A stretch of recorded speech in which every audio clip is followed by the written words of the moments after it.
El presidente de México, Andrés Manuel López Obrador, afirmó que si esta nueva caravana migrante llega a su país, el gobierno les garantizará los derechos humanos de los migrantes. Sin embargo, afirmó que los gobiernos centroamericanos deben frenar este fenómeno migratorio ofreciendo oportunidades de trabajo a sus ciudadanos. Si se introducen a nuestro territorio, garantizarles protección en sus derechos humanos. Es un seguimiento buscando que sea ordenado, el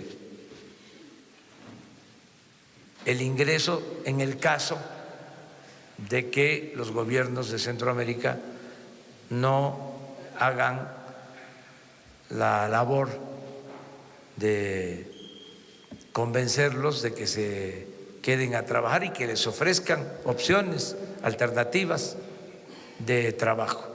En conversación con el programa A la Tarde de NTN 24, Alden Rivera Montes, embajador de Honduras en México, aseguró que su gobierno trabaja de manera conjunta con México, Guatemala y El Salvador para atacar las causas estructurales de la migración. Sin embargo, denunció que las convocatorias de muchas de estas caravanas tienen un origen político y en consecuencia están siendo investigadas, ya que podrían configurar un delito de tráfico de personas. El origen y la convocatoria que se hace para las caravanas en Honduras tiene una connotación política muy fuerte. Los llamados, las convocatorias, los portales de internet en las redes sociales que se están utilizando, pues son portales que pertenecen o que son gestionados por un partido político en Honduras, que está vinculado también con organizaciones no gubernamentales, probablemente también con partidos políticos en El Salvador, en Guatemala, y con la organización Pueblos Sin Fronteras, que tiene una presencia importante aquí en México. Está investigando, obviamente consideramos nosotros que estas convocatorias pueden caer en el ámbito del tráfico ilícito de personas. Debemos recordar que la primera caravana significó la pérdida de 11 vidas de hondureños y conducir a una condición de calamidad a miles de familias hondureñas. Así que no creemos de que esto deba quedar impune y sí estamos con intención de presentar un caso por la vía judicial. Mientras tanto, Donald Trump continúa con su estrategia para defender la construcción del muro en la frontera sur de Estados Unidos. A través de Twitter, el mandatario presentó cifras sobre el levantamiento de barreras en el mundo y el éxito que, a su juicio, han tenido para frenar el crimen, mientras acusó nuevamente a los demócratas de apoyar la inmigración ilegal y de promover una crisis humanitaria. Actualmente hay 77 muros principales o significativos construidos en todo el mundo y 45 países planificando o construyendo muros. Más de 1.200 kilómetros de muros se han construido en Europa desde 2015. Todos han sido reconocidos por tener cerca del 100% de éxito. Detengan el crimen en nuestra frontera sur.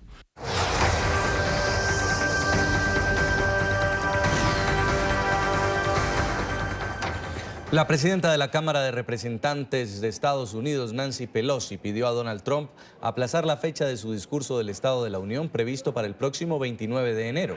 Argumentó que se trata de un tema de seguridad, pues por unas horas las principales cabezas del Estado estarán reunidas en un mismo lugar y sin garantías de resguardo.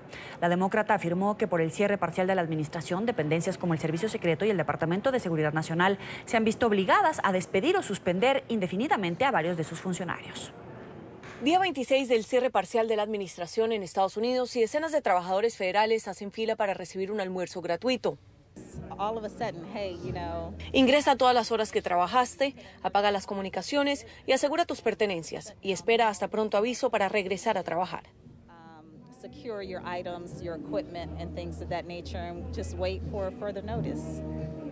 Uno a uno los empleados gubernamentales están entrando a este edificio para recibir comida de manera gratuita. Los voluntarios del chef José Andrés me dicen que estarán haciendo esto de aquí hasta que el gobierno vuelva a abrir totalmente para ayudar de cierta manera a estos funcionarios del gobierno que no están recibiendo remuneración. Pues nos está afectando en el hecho de que la mitad de nuestros trabajadores no pueden venir a trabajar y los otros, como yo, tenemos que trabajar sin cobrar.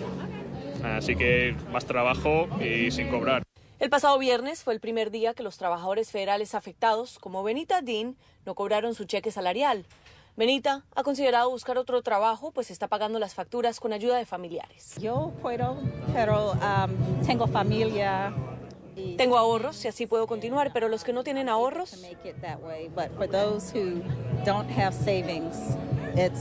es una lástima. En cuanto a la comida, me cuenta que lo que hace José Andrés por medio de la empresa World Central Kitchen es de gran ayuda.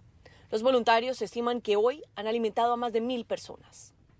Hay muchísimas familias que en este momento no tienen la posibilidad de poner comida en su mesa porque no les están pagando su salario. Y la moral ha decaído muchísimo porque hay muchísima incertidumbre en el gobierno de saber cuándo se va a cerrar este shutdown. La presidenta de la Cámara de Representantes, la demócrata Nancy Pelosi, solicitó hoy al presidente estadounidense Donald Trump que aplace el tradicional discurso sobre el Estado de la Unión, previsto para el 29 de enero, hasta que finalice el cierre parcial de la administración. Esto requiere que cientos de personas trabajen en la logística y la seguridad de este acto, y la mayoría de esa gente está trabajando sin remuneración o son víctimas del cierre parcial, pero el punto no es ese, el punto es la seguridad.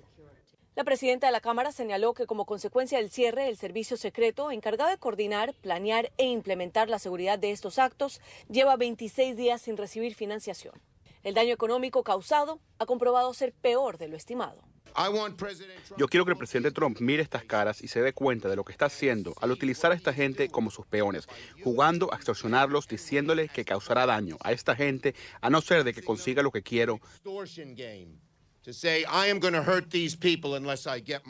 Señor presidente, mire el dolor y sufrimiento que está causando. En las 4 semanas de bloqueo, se ha perdido casi medio punto de crecimiento económico. Según el asesor económico de la Casa Blanca, Kevin Hassett, una vez que concluya el cierre parcial y la mayoría de los trabajadores reciban los pagos atrasados, gran parte del daño económico será subsanado. Pero los contratistas del gobierno no recibirán los pagos atrasados. Esta presidente de la nación más importante en el mundo, ¿por qué está cerrando el gobierno? ¿Por qué está causando tan daño a tanta gente? Es importante para el gobierno. Los demócratas siempre están en el pasado. Hemos invertido bastante en fondos para seguridad. Queremos una discusión sobre seguridad y inmigración y podemos tenerlo, pero primera vez es importante abrir el gobierno y parar este ser sufriendo para la gente. Hoy, el presidente estadounidense firmó la legislación de trato justo del empleado del gobierno de 2019. El proyecto de ley requiere que los empleados del gobierno federal que deban trabajar durante un lapso sean compensados por el periodo del lapso lo antes posible después de que finalice el cierre parcial. El cierre parcial actual ya es el más largo de la historia de Estados Unidos. La agencia S&P Global Ratings calculó que esta situación ha supuesto una pérdida de $3.600 millones y de prolongarse por otras 2 semanas sumará $6.000 millones, un coste superior al que la Casa Blanca requiere para construir el muro con México. Y el cierre parcial de la administración federal en Estados Unidos, que cumple hoy 26 días, ha levantado otra alerta de seguridad. Se trata de los aeropuertos. Funcionarios federales denuncian que ante la falta de pago están trabajando el doble en las terminales aéreas debido al otorgamiento forzado de licencias a sus compañeros. Y es que el 25% de los trabajadores del estado se han visto obligados a abandonar sus cargos por la situación. Cada día estamos perdiendo trabajadores que no desean venir al trabajo porque no van a recibir pago. Así que eso crea un efecto en el que nosotros tenemos que hacer el triple del trabajo para que todo pueda estar listo. Y las personas no han podido pagar sus carros, sus hipotecas, no han podido proveer para sus familias. Así que es un momento difícil.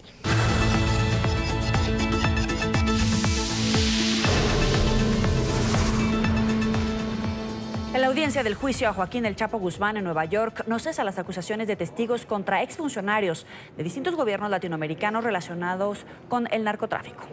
Hoy el narcotraficante colombiano y actual testigo de la Fiscalía estadounidense Alex Cifuentes aseguró que el exvicepresidente de Colombia, Óscar Naranjo, recibió pagos mensuales a cambio de protección para su familia.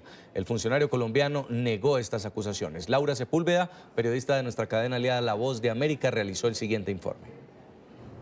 Concluyó una jornada más en medio del juicio a Joaquín El Chapo Guzmán. El día de hoy estuvimos escuchando más testimonio del 10º testigo cooperante de Alex Cifuentes, narcotraficante colombiano, quien hoy estuvo elevando acusaciones en contra de funcionarios colombianos. Específicamente dijo que el general Oscar Naranjo estuvo recibiendo mensualidades de pagos para que garantizara la seguridad de los hermanos Cifuentes. Él se desempeñaba como el director de la Policía de Colombia y a través de su cuenta de Twitter respondió y rechazó categóricamente estas acusaciones. Además, resaltó que durante su trabajo en la policía fue cuando se logró la captura de la hermana de Alex Cifuentes, Dolly Cifuentes, quien posteriormente fue extraditada a los Estados Unidos. Cabe resaltar también que en medio de su respuesta señaló que varias labores se adelantaron entre la Policía de Colombia cuando él estaba al mando y autoridades estadounidenses para atacar el narcotráfico.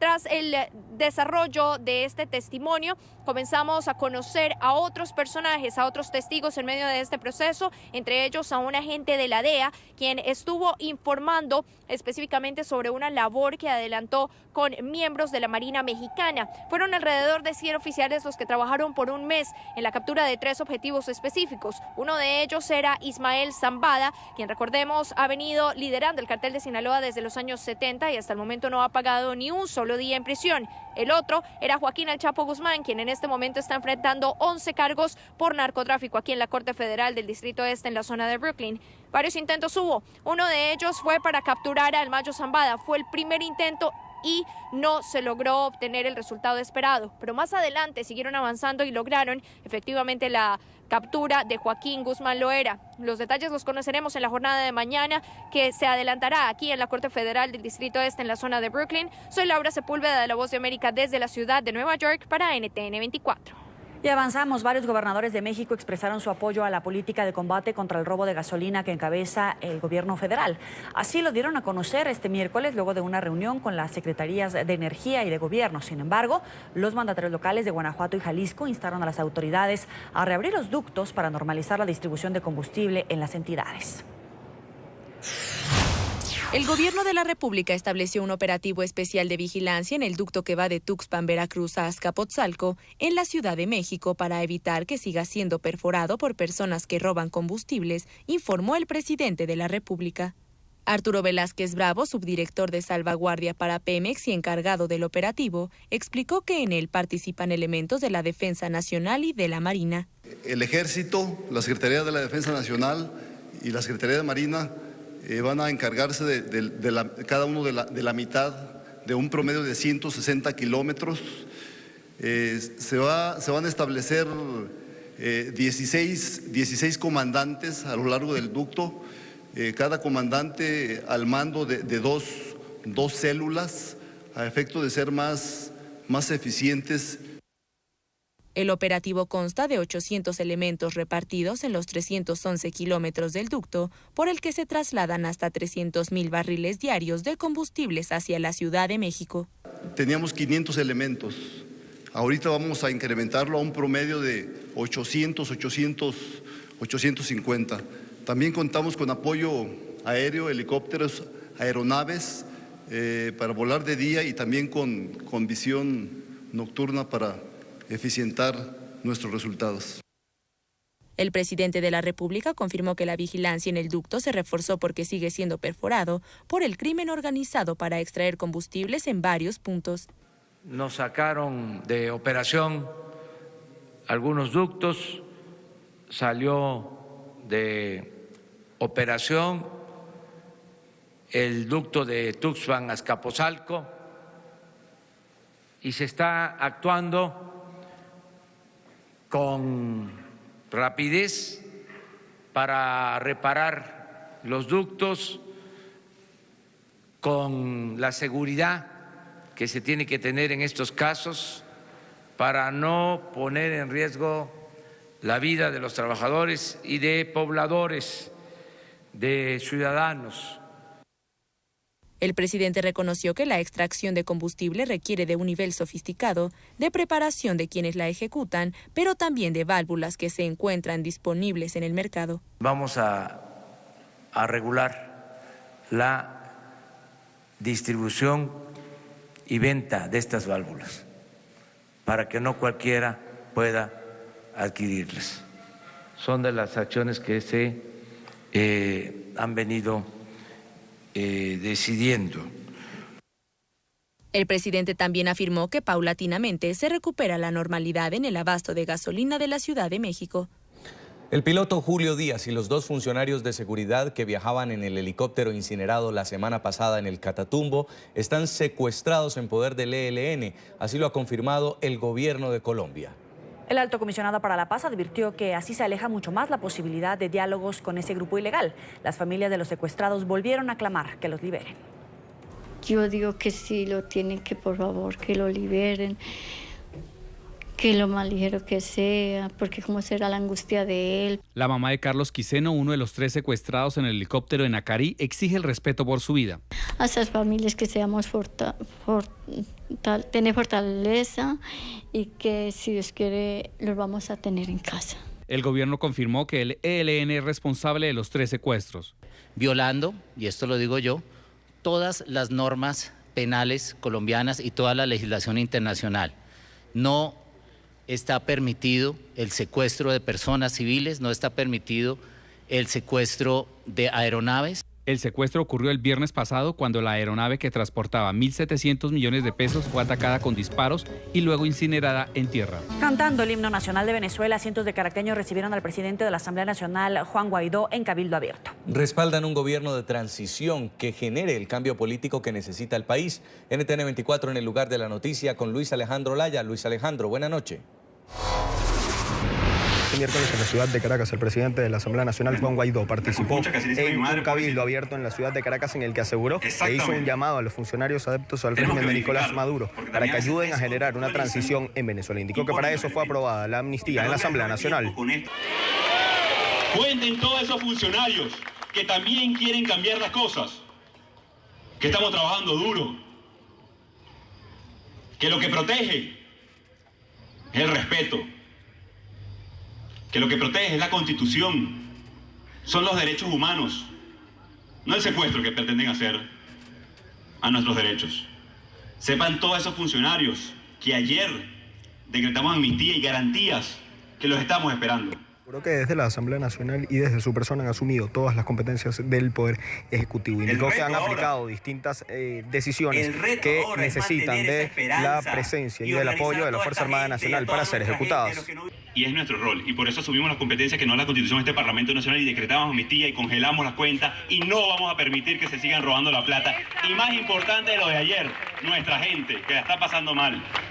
Vamos a autorizar y va a ingresar la ayuda humanitaria en Venezuela. Llamado a las personas, el presidente de la Asamblea Nacional, Juan Guaidó, para que acudan a la calle y indicó que el próximo 23 de enero es una fecha clave para la demostración de fuerza. Desde Caracas, Venezuela, para NTN 24, Luis Alejandro Laya. Gracias, Luis. Y la Organización de Venezolanos Perseguidos Políticos en el Exilio, VPEX, pidió a Juan Guaidó que como jefe de la Asamblea Nacional de Venezuela designe una junta directiva de Citgo, filial de la estatal Petróleos de Venezuela, PDVSA, en Estados Unidos. Aseguran que esto evitaría que los millonarios recursos de la empresa sigan despilfarrándose.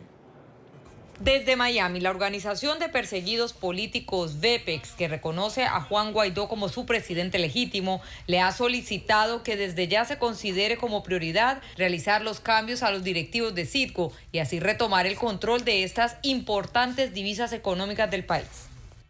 Bueno, básicamente le hemos enviado un par de comunicaciones al presidente Guaidó, a quien consideramos presidente interino de Venezuela, aunque muchos no lo quieran ver así, en virtud pues de que ya es hora de que pueda ir conformando un equipo, primero que designe embajadores en los países que han sido reconocidos como presidente interino y como representante legítimo de la Asamblea, como Estados Unidos, Brasil, Canadá, la misma Organización de Estados Americanos. 1 de cada 5 barriles de crudo que exporta Venezuela llegan a las refinerías de Citgo en Estados Unidos, lo cual se representa en cifras millonarias que siguen llegando a manos del régimen de Maduro. Juan Fernández, quien fuera gerente de planificación de negocios internacionales de PDVSA en 2012, considera que el reconocimiento por parte del gobierno de los Estados Unidos de Juan Guaidó como presidente de la nación pudiera ser fundamental y un paso adelante para un posible nombramiento de una nueva junta administrativa de Citgo. La presión que puede ejercer el gobierno de los Estados Unidos es el reconocimiento, en este caso, de Juan Guaidó como el presidente legítimo, interino, hasta que se convoquen unas elecciones y que sus acciones tengan validez aquí en los Estados Unidos y de esa manera poder ejecutar. Porque al reconocerse al presidente interino como legítimo, él tiene la potestad de ejercer esas acciones que están dentro de la ley de hidrocarburos y además nombrar al ministro. En Estados Unidos hay cerca de 5.300 gasolineras Citgo que emplean a cerca de 6.000 trabajadores. 1 de cada 5 barriles de petróleo que exporta Venezuela llegan a Citgo, proveyéndole al régimen de Nicolás Maduro fondos importantes para mantener este gobierno. Desde Miami informó Paola Serna para NTN 24. Nicolás Maduro busca lograr algún nivel de respaldo en la comunidad internacional luego de que cada vez más gobiernos alrededor del mundo desconocen su nuevo mandato.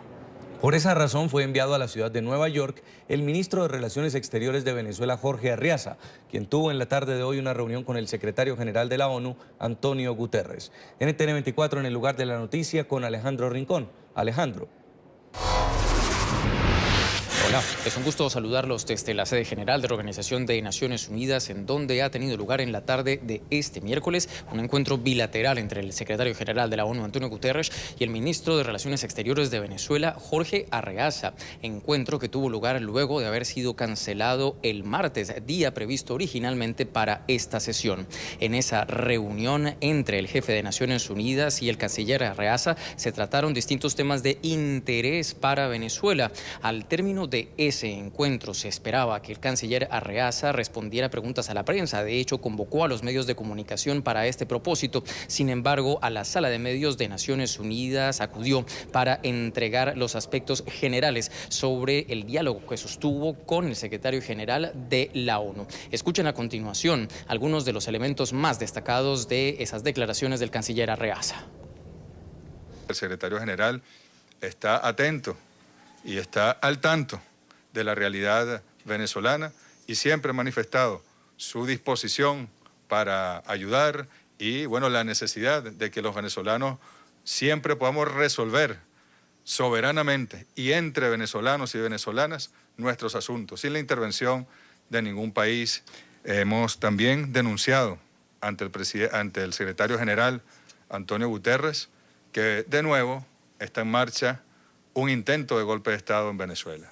Hoy mismo el secretario de Estado, Pompeo, comienza a citar artículos de esta Constitución sagrada para los venezolanos y a partir de la Constitución pretenden montar un golpe de Estado en Venezuela.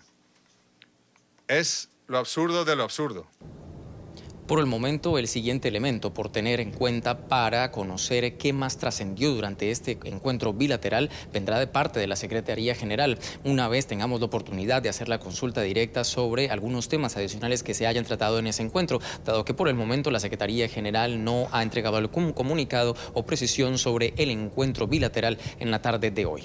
Es la información que tenemos para ustedes por ahora. Continúen con más en el informativo. Gracias, Alejandro. Y es que la presión internacional aumenta sobre la realidad venezolana. Hoy, en su primer encuentro oficial en Brasilia, los presidentes de Argentina, Mauricio Macri, y el de Brasil, Jair Bolsonaro, calificaron a Nicolás Maduro de dictador. Ambos mandatarios reconocieron a la opositora Asamblea Nacional como la única institución legítima en territorio venezolano. Reafirmamos nuestra condena a la dictadura de Nicolás Maduro. Son las palabras de repudio contra el nuevo gobierno de Nicolás Maduro. No aceptamos esta burla a la democracia, y menos el intento de victimización de quien es en realidad el victimario. En su primer encuentro, los presidentes de Brasil y Argentina, Jair Bolsonaro y Mauricio Macri, coincidieron en considerar ilegítimo el nuevo periodo del régimen venezolano. En una rueda de prensa ante los medios de comunicación, Macri cuestionó las detenciones a miembros de la oposición y la crisis humanitaria que atraviesa el país, que ha provocado una ola migratoria en la región. La comunidad internacional ya se dio cuenta. Maduro es un dictador que busca perpetuarse en el poder con elecciones ficticias, encarcelando opositores y llevando a los venezolanos a una situación desesperante y agónica. Ambos mandatarios coincidieron en reconocer a la Asamblea Nacional Venezolana, de mayoría opositora, como la única institución legítima. Reiteramos una vez más que reconocemos a la Asamblea Nacional como la única institución legítima en Venezuela, elegida democráticamente por el pueblo venezolano. Las declaraciones de Brasil y Argentina se suman al rechazo internacional del Grupo de Lima y la Unión Europea contra el régimen madurista. La Fiscalía peruana dice tener pruebas suficientes para indicar que el fallecido presidente de Venezuela, Hugo Chávez, y la constructora Odebrecht financiaron las aspiraciones presidenciales de Ollanta Humala. El fiscal encargado del proceso contra Humala y su esposa, Nadine Heredia, por el delito de lavado de activos, señaló que cuenta con elementos reveladores que comprobarían que el chavismo aportó dinero para la campaña presidencial en Perú en 2006 y que la misma maniobra habría hecho la constructora brasileña para el proceso electoral de 2010, en el que Humala resultó electo presidente.